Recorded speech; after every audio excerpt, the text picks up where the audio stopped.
Welcome. My name is Michael Pierre Price. I'm an artist out of Phoenix, Arizona, and I am moderating today's Roundtable number 6, which deals with the origins of Techspressionism, the first meeting that existed and occurred 5 years ago, where it's gone in the last 5 years, and maybe where we're headed. And I'm really pleased today that those 5 original members who got together 5 years ago are here today to share their recollections. And before we get them talking about that very first meeting, I want to read and share just a little biographical information about each of them. Colin Goldberg coined the term Techspressionism in 2011 to describe his hybrid practice combining painting, digital media, and technology. In September 2020, he initiated the first Techspressionism meetup, which set the goal of building an artist community around the term, one that now spans over 45 countries. A Pollock-Krasner Grant recipient, Goldberg's work has been featured in the New York Times, Wired, NPR, and PBS, and his Metagraphs series of augmented reality works will be presented in a solo exhibition at the Cape Cod Museum of Art in the summer of 2027. Helen Harrison is an art historian, journalist, author, and retired director of the Pollock-Krasner House and Study Center in East Hampton, New York. She is currently president of Arts Center at Duck Creek, also in East Hampton. She has been an advisor to the Techspressionism Project since 2020. Patrick Lichty is a multifaceted media artist, writer, curator, designer, and educator whose career spans more than 3 decades. His work engages with augmented and virtual reality, generative and telecommunications art, and machine drawing, critically examining how media and technology shape human perception. A CalArts Herb Alpert Fellow and Whitney Biennial exhibitor, Lichty has established himself as a significant voice in exploring the cultural impact of emerging technologies. Steve Miller has worked at the intersection of art, science, and technology since 1980. His projects include collaborations with Nobel laureate Rod McKinnon on human protein research, work at Brookhaven National Lab, and lectures at CERN in Geneva. For over a decade, he developed Health of the Planet, a photographic project examining Brazil's Amazon through X-rays of its flora and fauna, published in 3 monographs by G Editions. Miller's work has been exhibited internationally in cities including Paris, Rio, Hong Kong, London, and New York, and most recently at the Academy of Sciences in Washington, D.C. He also designs custom surfboards, skate decks, and fashion, teaches at the School of Visual Arts, and is co-founder of art software platform Arternal. Oz Van Rosen.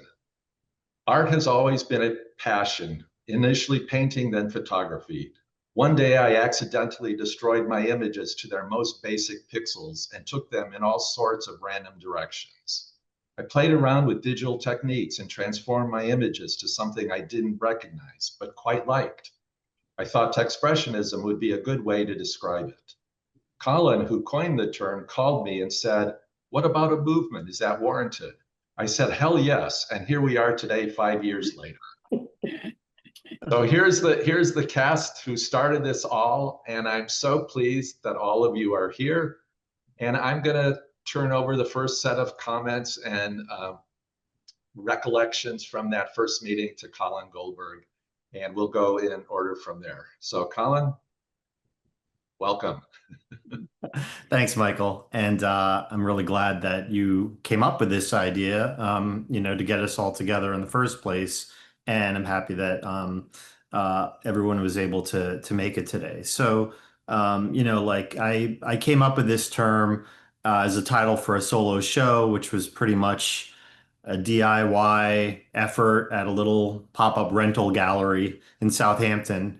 And, I really don't even remember exactly when the idea for this term popped into my head. I was just trying to come up with a way to describe my work. And I think that it was sort of a response to the idea that a lot of people were talking about my work as digital art, which really didn't sit comfortably with me, especially because I studied painting as an undergraduate. A lot of my work involves physical media with paint, and I like to think of a lot of my work as painting, not digital art. And so the term made sense to me in terms of encompassing a variety of different media and also my interest in abstract expressionism, which I kind of got turned on to as an undergrad at SUNY Binghamton, studying under an artist named Angelo Ippolito, who was a second generation New York School abstract expressionist painter. And he opened my eyes up to abstraction in general and kind of got me interested in that idea, which I didn't, incorporate into my own work until later when I started working with technology. So fast forward to pandemic, like I think it was the summer of 2020. I did a Google search for Techspressionism, and I had used the term in between 2011 and 2020 as a way to describe my work. And I did a couple different shows that were just my own work using that term, and including a show down in Key West where I happened to be there at an artist residency that coincided with the opening of a new building at the studios of Key West. So PBS Miami happened to be down there covering the event, and I got to be interviewed. So I got to use the term on television at that time, which was 2014, I believe. And then actually in the year prior to that, 2013, Wired picked up the term in an article that was in conjunction with an exhibition at a gallery called Glenn Horowitz in East Hampton. And the gallery was able to get this article together. And so the term got out there, and they were actually the first ones to describe it as a movement. Although at that point, it was just me. So I came up with this manifesto, which was sort of tongue in cheek because it was just me. But I thought it sort of sounds like it could be a movement, so it needs a manifesto. And that was all about, how I felt, that work involving technology, specifically computer technology, was legitimate, and also that computer technology was not distinct from other technologies in the sense that the technologies that came before computers also got a lot of pushback, like photography and other things like that. Even printmaking, I think, back when that was new, in terms of it really not being as much art as being, say, painting or sculpture, traditional arts like that. So, um, anyhow, in 2020, I did a Google search for the term and saw that there was another artist named Oz Van Rosen who was using the term in a magazine article, which I thought was really interesting. And I thought, I'll reach out to her and see, what she thinks about putting a group together around the idea, since she was the only other person that was using using the term at the time that I knew of. And in fact, my now ex-wife had said that she stole my idea and I should sue her, which I thought was not a good idea. I said, like, I'm going to actually reach out to her and see what she thinks about putting a group together around the idea, which I did. And we chatted a little bit, I think, over Instagram first, and talked about how to go about doing this, that maybe Instagram itself was a good platform to get the word out. And she and I also sort of share a background in having day jobs in marketing. So that's kind of like how I cut my chops in a lot of software back when I graduated with a painting degree. I moved to the city and learned a lot of stuff in agencies, and I know Oz worked in marketing as well. So we kind of like looked at it from that standpoint, like, so if we want to develop this into something, what would be the most effective and efficient way to do this? And then sort of the conversation went from there. So with that, I guess I'll pass it on to Oz, and she could talk a little bit about it from her standpoint and memory. So, as Colin was saying, but most of my life I was in the corporate world, and art was just a hobby and a passion, and I didn't have the privilege of being able to do it full time. And then in 2017, my dad passed away, and that makes you look at life in a very different lens. And I thought, oh, you better pursue your dreams because you might not have another opportunity to do it. So I decided to retire and pursue art. And my whole life, when I did make art. It was very analog, painting and drawing, and then it turned into photography. But I'm dating myself here, but carrying giant boxes of lenses everywhere I went. I mean, really big boxes, right? And the lenses rolling all over the place. When you opened it up, and then eventually it went to a digital camera, and then eventually it went to a handheld camera. But I think it was, even when it was digital photography, for me, it was still just like recording a moment in time. And for a very long time, that was the art. It was just a moment in time. And then in 2017, I was on vacation with my husband, and we walked by an Apple store, and they did an iPad Pro demonstration. And I thought, oh my God, there's like an entire studio in that thing, a whole studio in there.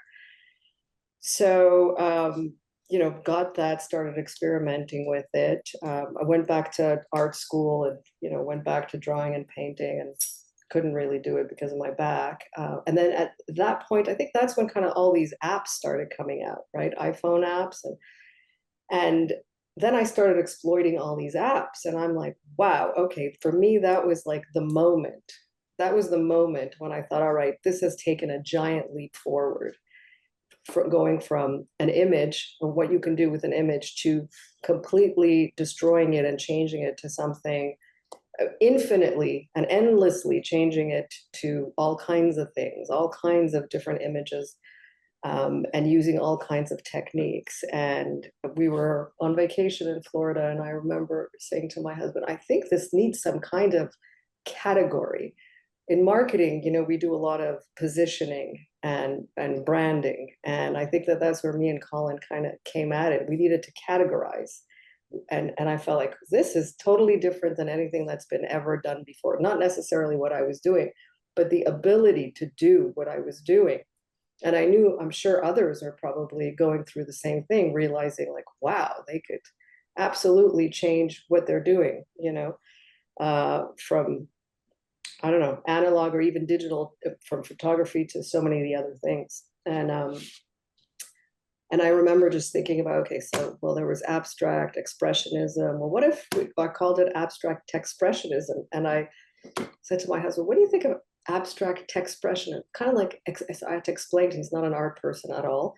So I tried to explain to him what expressionism was, and Techspressionism, because, technology is just so part and parcel of everything that we do. And it's like a giant leap forward. And look at how it's woven itself into our lives and into the process of art. And he looked at me and he said, Tech what? That's terrible, horrible.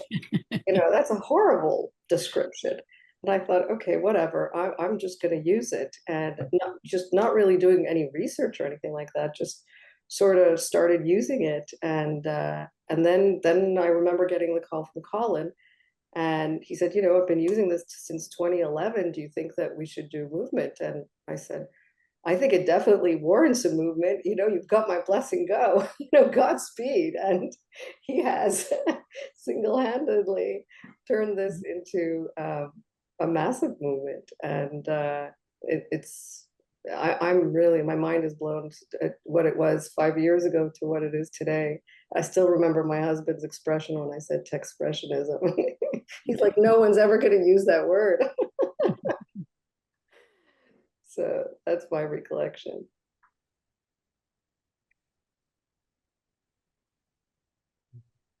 Thanks, Oz. Patrick or Steve, who would like to go next? Either or, I'll okay. Either or. I'll jump in then. All right, Steve. Patrick just kept his mouth closed for too long. Which is shocking. It's my recollection is Techspressionism started way before the idea and the word, way before 5 years ago. And I'd been working with Colin in the studio together. I think it was like 1993 or 1994. And was getting ready for an exhibition in Paris. And also, like Colin, I had grown up near a fantastic museum in Buffalo, New York, called the Albright Knox Museum, now called the AKG. And they had an incredible collection of abstract expressionist art. And kind of one of the premier moments of, transition and astonishment was when they purchased a Jackson Pollock painting called Convergence. And they hung this thing on a stairwell. I was a kid, so it felt like it was gigantic. And the idea of that much paint flying through space just like knocked me out. So that really became the source of, expressionism in my life. And of course, they had the Kooning's Gotham News, Great Franz Klein, a whole room of Clifford Still, and that became kind of my lodestone. But at the same time, I was also doing a lot of reading of philosophy, and and the philosophy was really mostly post Frankfurt School French, you know, deconstructionist theory, and looking at language and how language signifies something. And of course, it made me think about visual language, and the visual language I thought that was going to be the next breakthrough was technology, working with computers. So before the personal computer, I was working with TV graphic computers and tried to combine those two languages, because the one thing about expressionism, especially abstract expressionism, got very diluted. It became kind of a cliche. The sort of the psychic meaning of the gesture gets diluted over time. So it really felt like there was a need to combine this with something, to put it in contrast, and maybe to create a dialectic between something very personal and expressionist and something kind of very technical and theoretically non-expressionistic. So Colin and I are working together, and I remember sitting on our front porch having lunch, which we did frequently, and he came up with the concept, and he said, well, what do you think of this?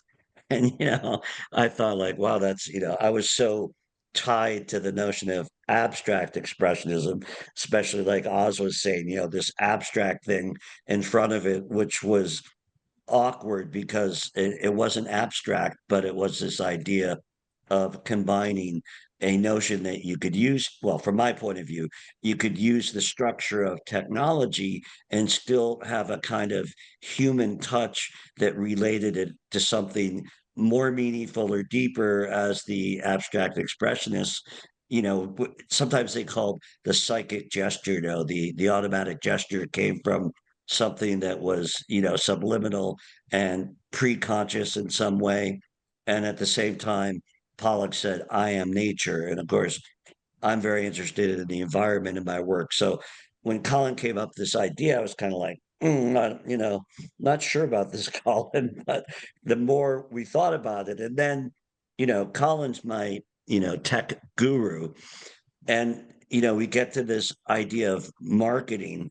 And while it's not a market maker, but it was a collective word that aggregated a lot of people doing the same thing. He really, I mean, ran with it, and we talked about it a lot, and brought together the first meeting. Is that the meeting that we did 5 years ago on Zoom? Was that the initial meeting with Helen? That's the one we're talking about. Okay, so I came to that meeting, and I realized that it was a great way to aggregate information, and it was a great way to collect eyeballs and interest, and it's grown so beyond what that table conversation was. I'm hats off to all of you for making this happen.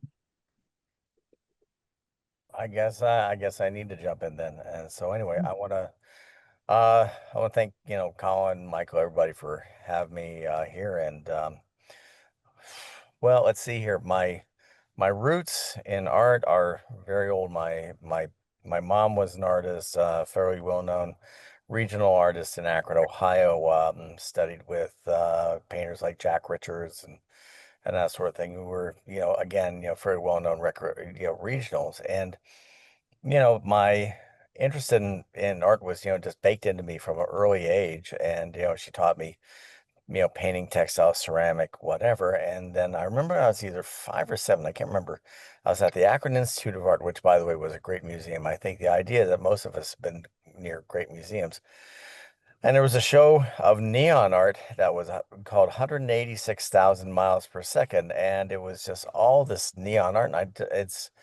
And even a little record, of the sound of the light coming out of the out of the tubes, and and then also I grew up on science fiction like Star Trek, which at one point I wanted to be in special effects, but I was still always drawing through high school and such. And I I said one of the 4 things I wanted to, I mean, 2 of the 4 things I wanted to do, either wanted to be an electrical engineer or I wanted to be an artist, and we won't go into the other 2 things. But they my parents got me to go through engineering school, but during the whole thing I was always goofing off and drawing, but I got through okay. And about 1989 or so, I just said 1989, 1990, when I was doing my engineering job, engineers aren't as fun as parties as artists. I'm saying that very offhand, but I said this is I actually have retinitis pigmentosa, and which is degenerative retinal disease, and which is actually fairly advanced at the moment. But back then, um, my doctors at the Cleveland Clinic said, Patrick, you might just have a few more years worth of vision. And people would say, well, forget that, goofy art stuff, that you want to do. It's like, you can do that when you retire. And I said, not according to the doctors. So I left engineering for a couple years. I was art history and undeclared art history and glass major at Kent State University, but then I was also painting and doing graphic design. And I started my own graphic design firm, and kept that going for about 15 years.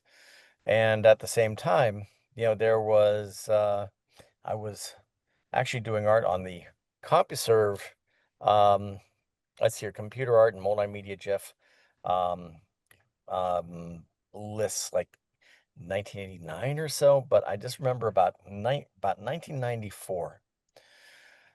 I was living up here in Minneapolis before, and I had just pretty much left a job I'd had as an art director for a label company, which I would not recommend to anybody. I was up in Minneapolis, and I said, I had been reading a lot of art history, and germane to this is I was reading Point Line to Plane and Concerning the Spiritual Art by Kandinsky, and I said, okay, next 3 months I'm going to lock myself away with no other art books other than these 2. Look at these as sort of almost like a Sol LeWitt like instruction set, and I just sat down with pencil, ink, watercolor, and just used that as an instruction set. And Kandinsky, they considers one of the fathers of abstract expressionism. And so, it looked Kandinsky-esque, but there was a part of me in it. And but that's where kind of my serious ambitions as an artist, and actually at that time an expressionist, had begun. And but however, in 1978, my parents got me my first Atari 800 computer. And this is something where they said, well, you should be in engineering in that, but they didn't see I was drawing with it. I wasn't seeing I was making music with it. And so apparently people kind of convinced me that this is something that you definitely can't do as a career. But as I said, in the 90s, I'd started this whole thing with with a design firm, and I'd really had got involved with the Thing and Rhizome in New York, and we kind of became kind of a virtual New Yorker. And I'd go there, and there'd be a party, etc. And I'll just say that, let's just say things went well. But fast forward, what, 20 years. I mean, Colin and I went to grad school together at Bowling Green State 15 years after that, and about 5 years after I'd been in the Whitney Biennial, which was just strange. But I needed a degree to teach. And so, but he, about, 10 years after that, he goes, says, Patrick, guess what? I'm, starting this thing I'm calling Techspressionism. And I just said, well, I said, yeah, a movement had an ideology as well, but, do you think it'd be a community? I said, I've been part of many communities. I've been part of, things like, Rhizome Thing, um, let's see here, Upgrade International, Dorkbot, all these things. And, I've always found that collectivism is always a fantastic thing. So I said, yeah, why don't we do that? And also at the time, I had married this amazing, um, other half of my life, Naginata Sabian, who's, just an amazing Iranian artist who, we were looking to come back to the United States. I said, you know what, a community of American and international artists would be just a perfect thing for us to settle down in and, get used to coming back over to the West because we were living in Abu Dhabi at the time. And so, so that kind of started that. I didn't really have any ideas or grand ambitions. I thought, that, communities, I've been in a lot of communities that have come and gone. Some still exist. And I said, they're all really pretty fertile places to go. And, in the beginning, I think like Steve, I wasn't, I said, okay, this is kind of a brand. I said, this is, movement, community, whatever. Let's see what happens. But I think what's interesting is that over this 5 years, there was, that show at the Southampton, and things were still growing. Colin said, is this, is this turning into something? And I said, or is this gonna keep going? And I said, I think I think so. And 3 years later, it just seems very, very solid. So, I think, you know, movements are often based around, um, kind of, um, central notions. But I think that in many ways, Techspressionism, and I think this idea that, I popped through my head, idea, I think also Helen's, of this being kind of like a fourth iteration of expressionist thought. Um, it's I think it also reflects the culture and that of being of distributed culture of networks. In other words, like there isn't really a set ideology, but the thing is there's an impulse. And I think that there's a people wanting to be together and wanting to have share these emotional experiences and that sort of thing through technology, which is kind of endemic to art. But on the other hand, I think that there's something shared. And and I think that's what keeps Techspressionism running, and whatever that is, it seems to have it. So that's great. So that's my spiel. Mhm. Thanks, Patrick. Okay, Helen, what are your thoughts? Well, Patrick raises a very important point, which is that the technology aspect of it is actually a double whammy. You have the technology as a way of creating, as a way of enabling artists to create things that they couldn't create otherwise, but also the distribution element, where you can get your word out to so much broader audience, not only the people who are working in the genre, in the movement, or using that as their impulse, but also reaching people who would never know about it otherwise through the internet and through the electronic media that are so prevalent today. So it's building on two different aspects of technology, that both of which contribute to the richness of the movement itself. I think Colin invited me on because, well, I had known him for years through his father, who was a teacher at Southampton College, where my husband also was teaching. So through the faculty, that's how we met.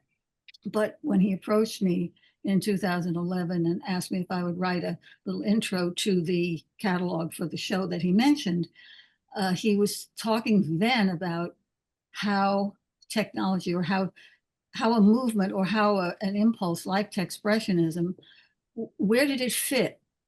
You know, if you're thinking of something in terms of, like, for example, surrealism, which was a defined movement. It had a guy who was in charge, Andre Breton. It had a manifesto. It had membership. In fact, Breton said who was in and who was out. I said, let's not do that.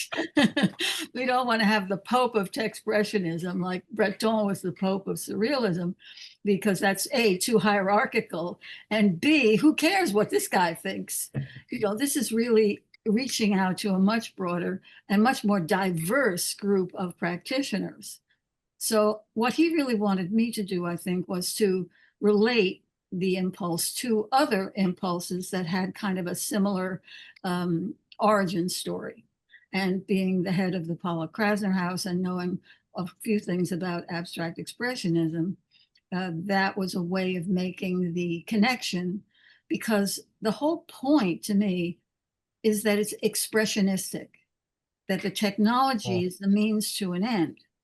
And this was Pollock's famous statement: it doesn't matter how the paint is put on, as long as something is being said. Technique is just a means of arriving at a statement. And there are, you know, other examples of people thinking about this concept and elucidating it in terms of contemporary art. One of them I quoted in the catalog. This is the catalog. You can see that, my bookmark. This is the catalog for the Techspressionism exhibition from Southampton Cultural Center, Southampton Art Center. And I quoted Paul Valéry, who said, we must expect great innovations to transform the entire technique of the arts, thereby affecting artistic invention itself, and perhaps even bringing about an amazing change in our very notion of art. That was written in 1928. Now, by that time, I think the photography debate had been pretty much settled. But, you know, there were other technologies, 20th century technologies, that were revolutionizing thought, and they were not universally accepted. They were controversial. But at the same time, they helped to move creative endeavor forward by bringing new potential, new possibilities. And certainly the abstract expressionists, who didn't like the term, in fact, but it was actually invented in Germany, in post-war Germany in 1919 was when it was coined by an artist called Oswald Herzog. And the idea was that it was supposed to be something in the way that surrealism is more about dreams. It was supposed to be more about spirit, which I think is why Kandinsky was one of their avatars, that Kandinsky represented this so strongly, that it was an art that was above reality, beyond reality, but in the spiritual realm rather than in the dream world. And he articulated this quite clearly. And it was never really picked up on until Alfred Barr used it in 1929 in conjunction with Kandinsky, talking about Kandinsky. And then in 1946, an American critic used it, thinking that he was coining it, sort of like going back to Colin and Oz, you know, bringing up these things at the same time, and yet they flow from one another. So there was a kind of continuity there, because ironically, the critic was talking about Hans Hofmann, who used the term back in 1915. So, you know, it was like it came full circle. But the technology side that's the means, and then the expressionism is the end. So this was a nice, I thought, a very congenial marriage of terms. I don't care what your husband or wife thought about it at the time. I think it works great. Thank you, Helen. That's a great perspective. This is so fascinating to me because the five of you got together. None of you could really say where you really thought this was going to go. And obviously we now have a 5-year history from that initial get together where we are today. And so much, in my opinion, has transpired in that time frame. have you been surprised, and anybody can chime in here, have you been surprised at how things have evolved without necessarily, as you mentioned, Helen, without having an Andre Breton saying this is where we're going and this is how we're heading?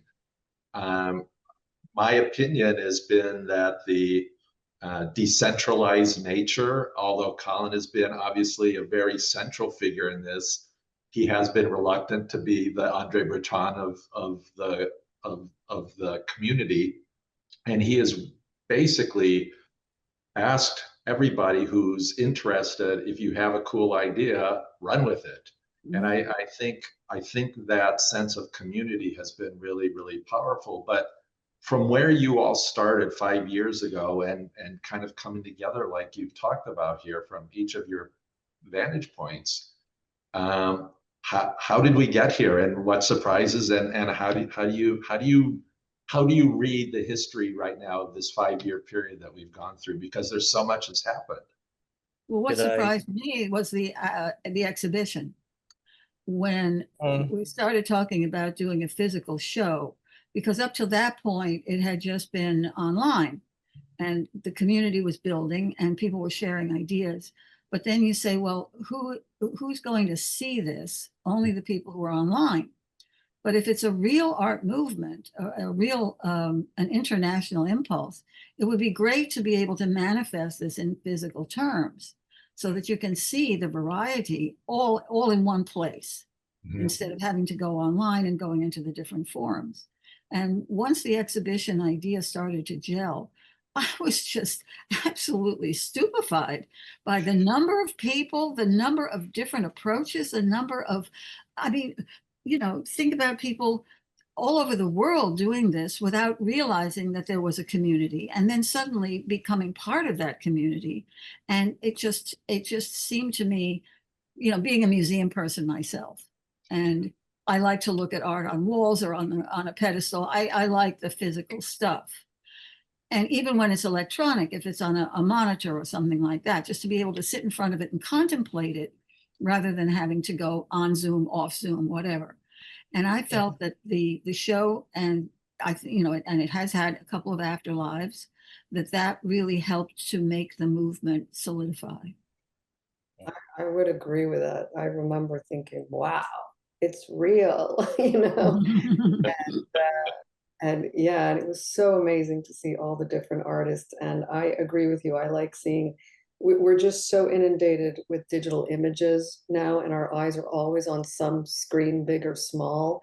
And it almost, I hate to use the word cheapens it, but the sheer volume of images that flow through us, we just see them for like a few seconds. That to see them in their physical forms, especially the installations, it was such a wonderful feeling to see that. One thing I think is interesting is I think that one thing we forget, even digital art, is material culture, So, I mean, on one hand is that, I mean, there's, even computers, hard drives, etc., screens, and so on. But I think, really, the suppleness of the, of what this is, it's engaged, material, physical art, digital art, VR, and so on. And actually, Nagin and I, before the Southampton show, we had put together maybe about a third of the exhibition at the International Digital Media and Arts Association conference in Winona, with about 20, 30 artists. That out of a whole set of 90 here at Winona State University. So I think that's a little preamble to, things like that. And I think having those artists, like Colin and Tommy and Cynthia and that sort of thing, in that space, was, a really, was I mean, just a really good proof of concept. But I think on one hand, you've got this set of practices that, this particular set, this entire kind of, I'd say, philosophy, runs itself to. Um, you know, and then on the other hand, it's the fact that it's, while Colin and I have conversations about terms like social sculpture, the one thing is that I think the social component, is extremely strong. In other words, in different models, you've got the co-working, you've got the, you've got the salons, you've got, people meeting up, you have, so, I think there are different opinions, that make this, such a solid endeavor. And I think this is, the one thing there have been thoughts about having a, a journal or an almanac, which, kind of get tossed around once in a while. I think there's just enough people with enough, enthusiasm, that enough gets thrown on the wall, something sticks. And maybe another one point or another, there might be a journal, but you know, the just so many, so many salons, the exhibitions are going strong. It's like we're doing the project in Uzbekistan, and and then going out, and people are going out to LA. Yeah, I just think it's really, this idea of this, Hydra in terms of practice and also from of social engagement, that has its face forward out into the public. And this is, why, people know it so well, and, that it's had such traction. Michael, just to answer the first part of your question, the David Byrne question, how did we get here? Letting the days go by. And, really how we got here is that we did have an organizer and someone, the Helen mentioned, part of this is that was a means of distribution. And, Colin set up a structure, right? He created the website. He got us all to meet the first meeting, right? 5 years ago. And then building out, it doesn't, the community can't exist unless there's a place for them all to meet. Patrick mentioned ThingNet, which I was a part of. You create these sort of communities in a structure, and with the website, the meetups, there was, several years worth of energy that brought in, and then, Colin's determination to make it international and make it very open, and to use the hashtag, which was, one of the key ways that he used the internet to sort of disseminate the meme. So I think that how we got here, how did we get here, really has to do with the ability of Colin to match concept with the structure of the internet. So that got us all here to this place. And now, as everyone else has said, it's anyone can plug into the structure, create a group within the group, set up an exhibition. I mean, it's really awesome. There was also an exhibition in New York City this year. There's one in Brooklyn earlier. I think it's Uzbekistan, and there's going to be Colin's solo show. So clearly, there is currently momentum, and that momentum will continue because there's going to be an exhibition in 2027. I guess the next thing is how how will this, can it grow more? Will it survive? Is there new energy that's going to come in? Will there be other forms of validation that have to happen, within the curatorial community?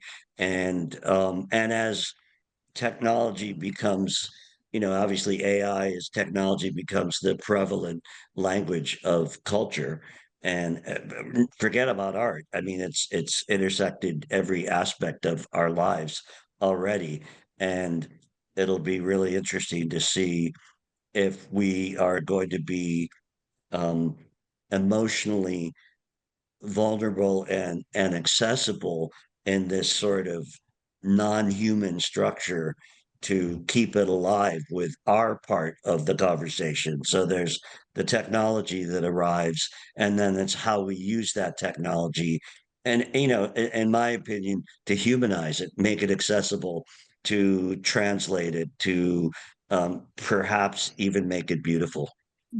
Oh, I think it's beautiful already, but the beauty is created by the people who use it. It's not inherent in the system. The system Yeah. is limited by human imagination, but the human imagination is not limited at all.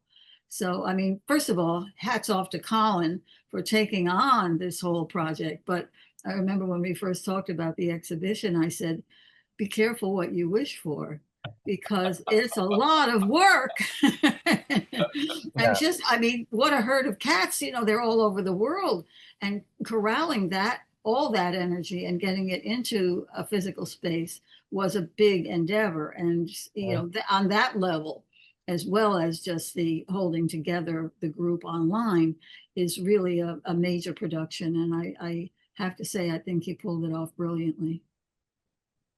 Well, thanks, And one Helen. quick thing about the exhibition, Colin did that, a drone within the exhibition that flew through. And I think that's just such a marvelous way for anyone who's not able to see the exhibition to get another kind of, as much as you could have a tactile experience, to really get a feeling of what it was like. Mhm.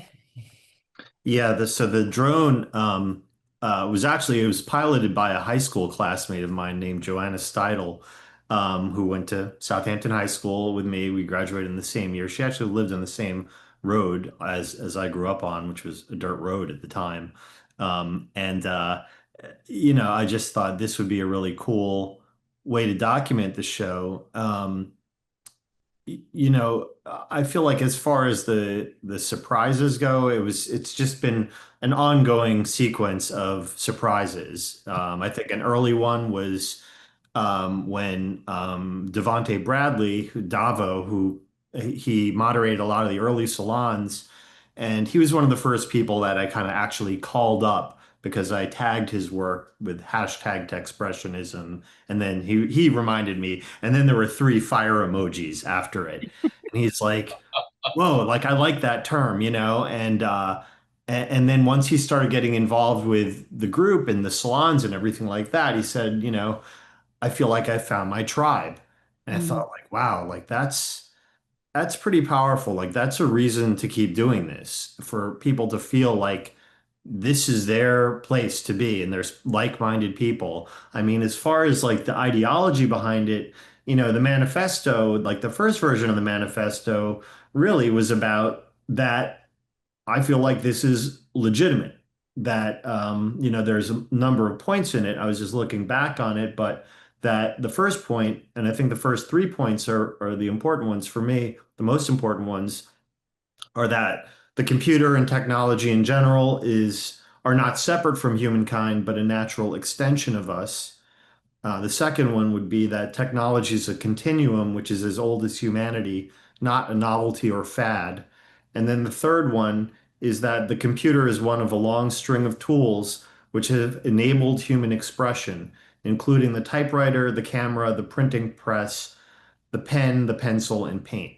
So going all the way back, when these things were invented, they were the high technology of the time. So I feel like when people talk about technology nowadays, it's just assumed that that's about computers and digital technology. Whereas looking back, I always think about Cindy Sherman as somebody who, broke ground in defining herself as an artist who uses a camera to make her statements, her pictures, not a photographer. And I think that opened it up, and that opened up a lot of work that is photographic in nature to to mainstream galleries, not segregated photography galleries. I mean, just the fact that Southampton Arts Center um, bit on this idea and agreed to it was a big, huge surprise. And actually, it was Helen that suggested a show to begin with because I was like, well, what do you think about this idea? She said, well, maybe put an exhibition together and see who sticks around.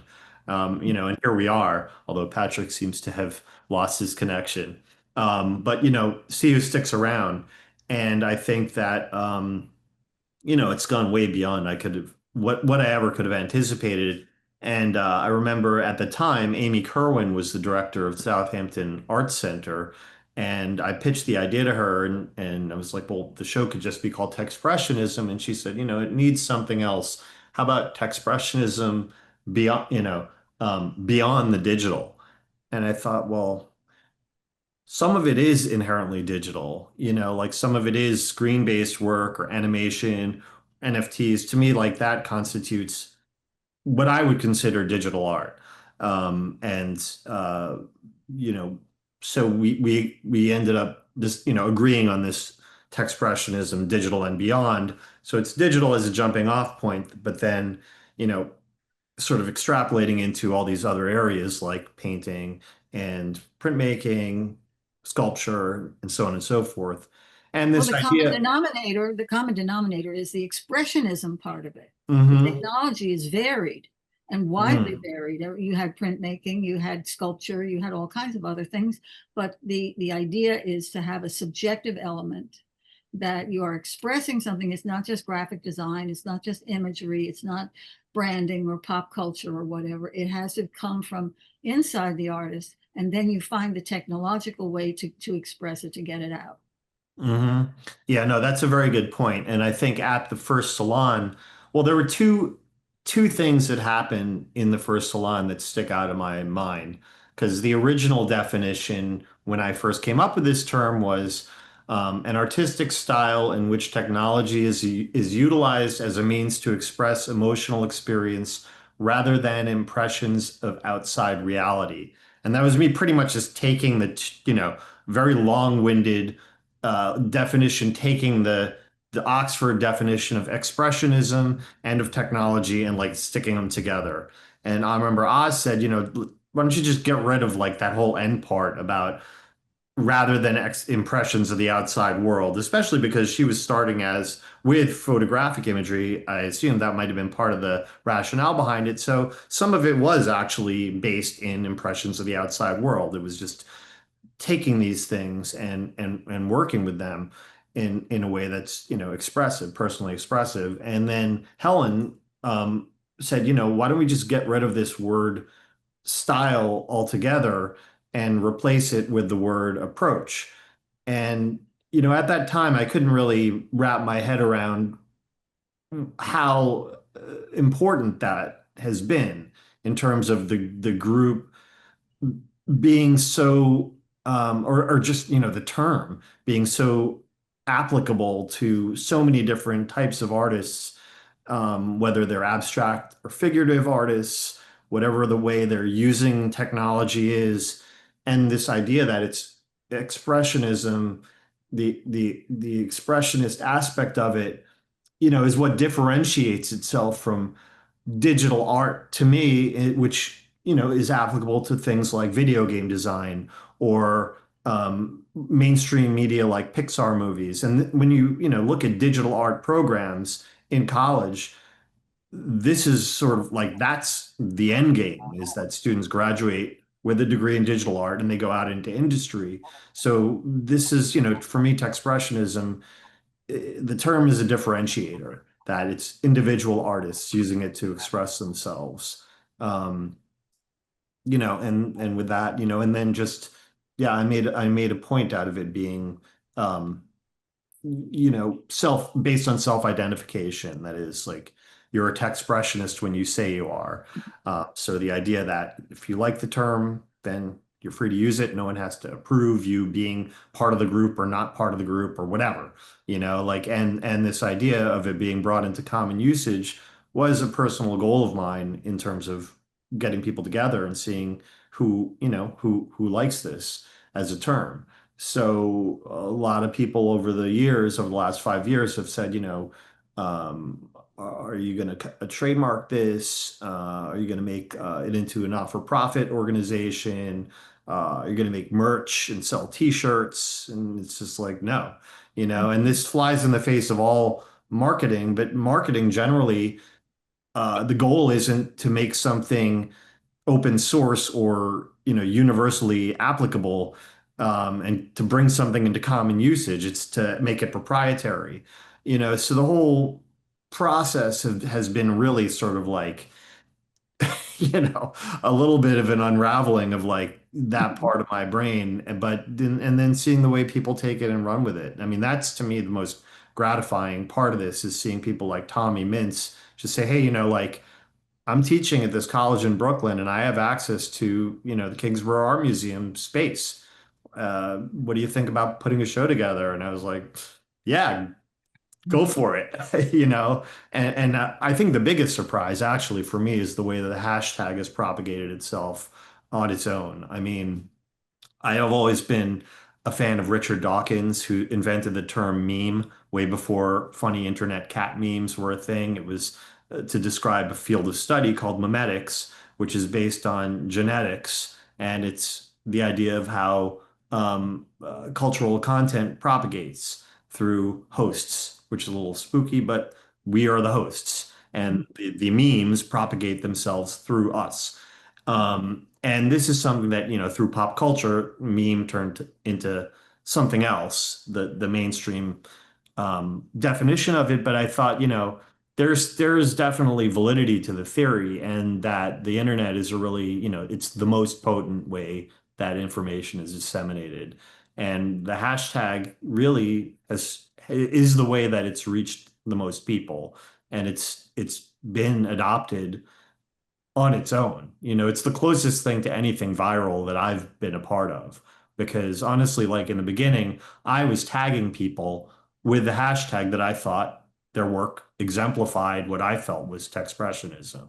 And I found a whole bunch of different artists that way and consciously tried to find artists in different countries and different states, tagging them with this work. And then I'd send them a message like, hey, if you want, use the hashtag. And by the way, come to our salons, you know, and then it started spreading on its own, and now we're up to something like 82,000 posts on Instagram using the hashtag. And Renate Janaszewska is the Instagram curator, and she's done an amazing job of picking artists, working with them, highlighting them, and so forth. So it's been a big community effort. So anyway, that's my kind of input on that. What's been surprising is like everything. So. Well, as somebody who wasn't in the first meeting, although I did make it to the third salon, I have to say that there are two things that I found have been so significant. One is that sense of finding your tribe. I cannot say to, it's really, you know, I found my peeps, and it's just the sense that there's such a deep history with so many of the people here in this community who have used technology to create art for decades. And there's a wealth of history there. They've seen the technology change and advance. And there's a real sense of community, of generosity, of support.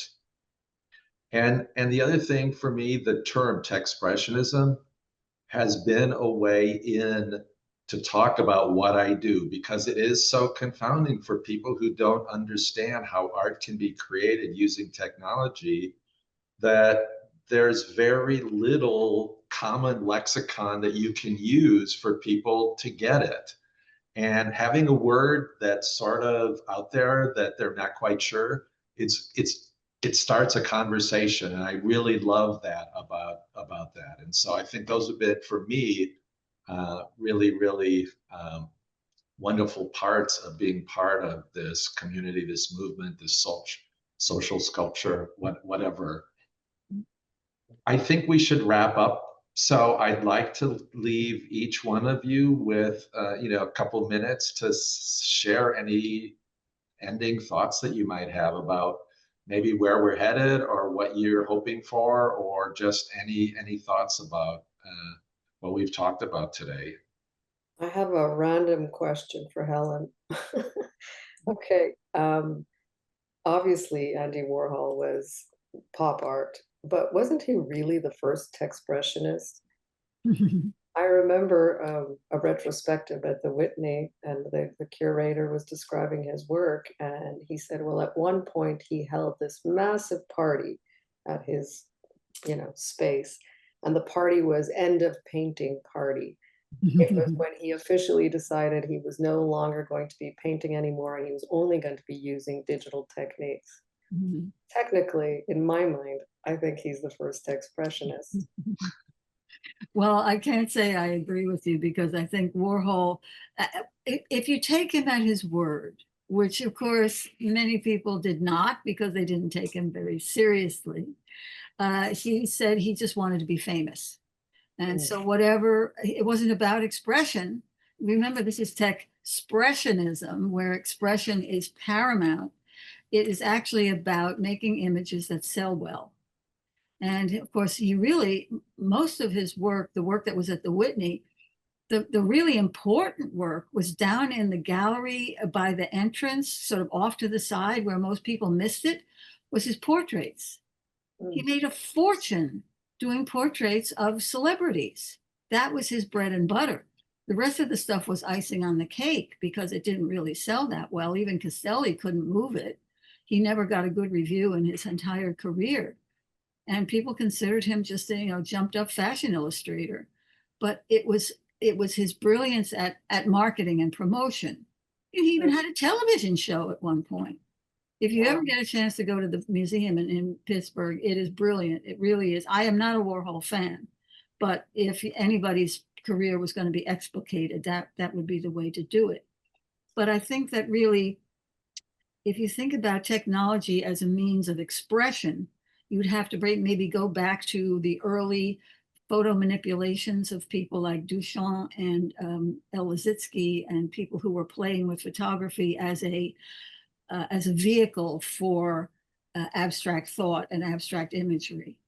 I would probably put them in a more senior position. Thank you. My last thought is, can we have another show at the Southampton Arts Center? Well, you're still in Southampton, Oz, so I'm up here in Vermont. You're perfectly poised to approach them and I think we just got a guest curator. You are the curator, Oz. Thanks for stepping up to the plate. I would love to. If you guys would want to do it, I would love to do it. Well, usually people are nominated for these jobs when they're not present, so maybe Patrick should do it. It'd be interesting to check in like a year from now. And, we've got this sort of 5-year plan. And the reason why I say a year and not 5 more years is because of the acceleration of technology and how fast it moves. But I think, it's clearly been established, we didn't even need this to establish that this thing is out there in the world and is documented and has been proven to have legs and has a community. And it'll be really curious to see, one part of what we discussed is where are we going? Well, I don't think we know that actually. And there's going to be a kind of momentum that carries us along in spite of ourselves, and maybe a check-in, in a year and just see like, well, what happened? That's a good idea. Mm-hmm. I mean, for me, there was a roundtable. I don't know if it might have been the first roundtable with Helen and Christian Paul from the Whitney talking about Techspressionism. And when that was going on, I couldn't even believe it was happening, to be honest. I was just like, how is this actually happening? And it was sort of like, almost like, I wouldn't say it was an argument, but it was kind of like two very opposing viewpoints in terms of, Christiane Paul wrote the book on digital art. Literally, her book is called Digital Art, and there's been multiple iterations of it. And it's sort of like a history of digital art. And I remember talking to her about this before the recording started. And I said, well, like if there's, say, a sculpture that's 3D printed using technology, would you consider that digital art? And she said, absolutely. And I said, well, what about like my painting? It involves digital drawing and inkjet. Is that digital art? And she said, yes, it is. And I said, well, I disagree on both points. It's a sculpture and it's a painting. That's how I would define those things.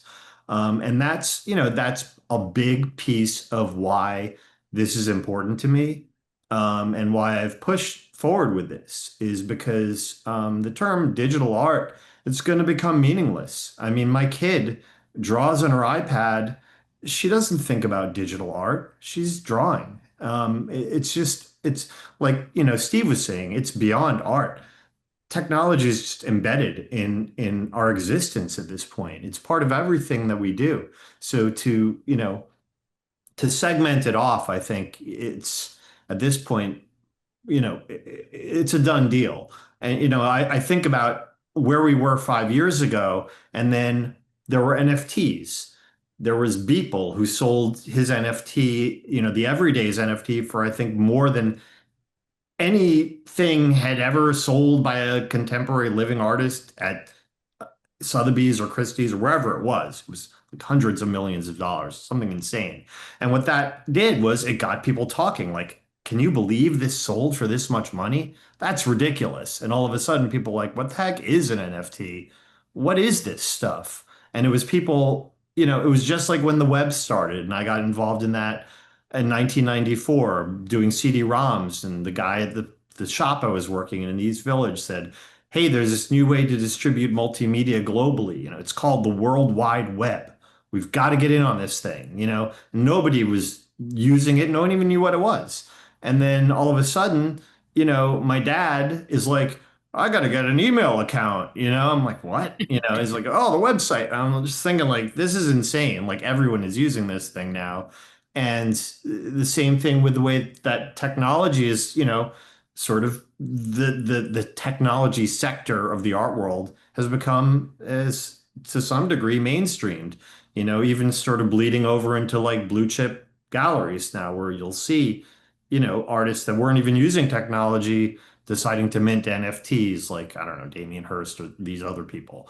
And I don't know. It's interesting how it sort of has, like we've sort of as a community sort of paralleled this, but I still feel like I was talking to someone about this yesterday, actually. I met with this guy, Gary Lichtenstein, he's a silkscreen publisher at Mass Mocha. And I said, he was asked, we were talking about Techspressionism, and I said, it still really just feels like it's an outsider art movement. We're all sort of like on the outside of the art world, like kind of looking in like, hey, what's up?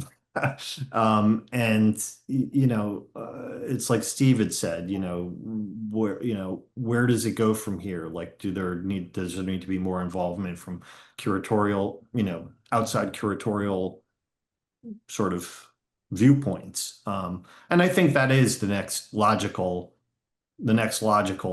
step in this path, and I don't think, it's moved into museums. Like the Kingsborough Art Museum was the first real museum show, even though the Southampton Art Center essentially was a site of the Parish Art Museum where Helen was the curator at some point. And I actually had my very first exhibition there when I was a high school student in the East End student show in that space, which I thought was also very serendipitous. And and then now in about 10 days, there's going to be a show called Techspressionism opening up in the Contemporary Art Museum of Uzbekistan, which Cynthia Beth Rubin organized. And apparently, the American Embassy in Uzbekistan is somehow now involved in this. So I just think that, it's pretty remarkable. And, unfortunately, Patrick seems to have lost his internet connection. But, to see this thing, coming together in a way that's very organic, makes me happy. And that Andre Breton aspect that Helen brought up, I would like nothing more than to just fade away into the background and like other people just take the reins and start curating, which has happened actually. You know, Tommy's curated the show in Brooklyn and in Chelsea, and Cynthia Beth Rubin has put together the show in Uzbekistan. Randy Matuszewicz has organized Techspressionism LA, which I think there's going to be multiple iterations of. So I think, you know, in that regard, now I like to think of my role as helping facilitate the salons, encouraging people to, you know, be proactive and take the idea, because I think it is a springboard for people to be able to make an approach to curators or institutions that is novel, and it, you know, it gets people's attention. And just, you know, sort of see where it goes from here, you know, but finding some balance in my own life, being able to get back to my own studio practice, making art, and let this sort of community just, you know, exist and gel. That's, you know, that's my personal goal with it all. So, yeah. Awesome. Well, I still think Helen's point is really, really huge, that technology is a vehicle for expressing our thoughts as artists, our feelings as artists. And I think that's really borne out in this community, in the artists that are part of this community. And yeah. You did actually, I just had one other closing thought Yeah, that yeah. you know, you made me think of, which is that, you know, Patrick, he mentioned sort of offhand about this idea of Techspressionism, you know, potentially being contextualized as like a fourth wave within expressionism. And, you know, the first being, I guess, would be the figurative expressionists like Dubruka or De Blaureiter, these groups, you know. I'm not sure exactly when they were, the 20s or 30s. Helen would know better than I do. And then the American abstract expressionists, like Pollock and de Kooning. Franz Klein is, you know, personal favorite of mine. And then moving into the neo-expressionists, which is sort of like a more amorphous grouping. You know, people have said, I know Anselm Kiefer is pretty commonly thought of as a neo-expressionist, but also people like maybe Basquiat or Keith Haring, you know. So I wanted, and then that would be the third wave. So, you know, figurative expressionism, ABEX, neo-expressionism, and then Techspressionism. And I just wanted to ask Helen what she thinks about this idea, and if there's, you know, sort of a validity to it. Is there going to be a post-expressionism? If Like there is, then postmodernism and post-impressionism? Oh God, I hope not. But if we could have sat here 5 years ago and said where we were going to be in 5 years, I don't think any of us would have come up with where we are now, just because we had no idea how it was going to catch on and what kind of amazing international response there was going to be. I mean, again, thanks to you, Colin, for reaching out to those people and making them aware, but they were already doing this stuff. It wasn't like they said, oh, that's a good idea, maybe I'll try that. They were already there. They just didn't know that there was a tribe out there that they could sign up for. But I think that once the word got out, this thing does have a life of its own. And if it has any juice at all, it will survive, because as long as the internet survives and as long as there is that network, people will want to be part of it. But I do think that these exhibitions are helpful, that, you know, coming from a curatorial background, I could see more narrowly focused themed shows, more localized exhibitions of just people in certain areas. But the international flavor, I think, is really what makes it come alive.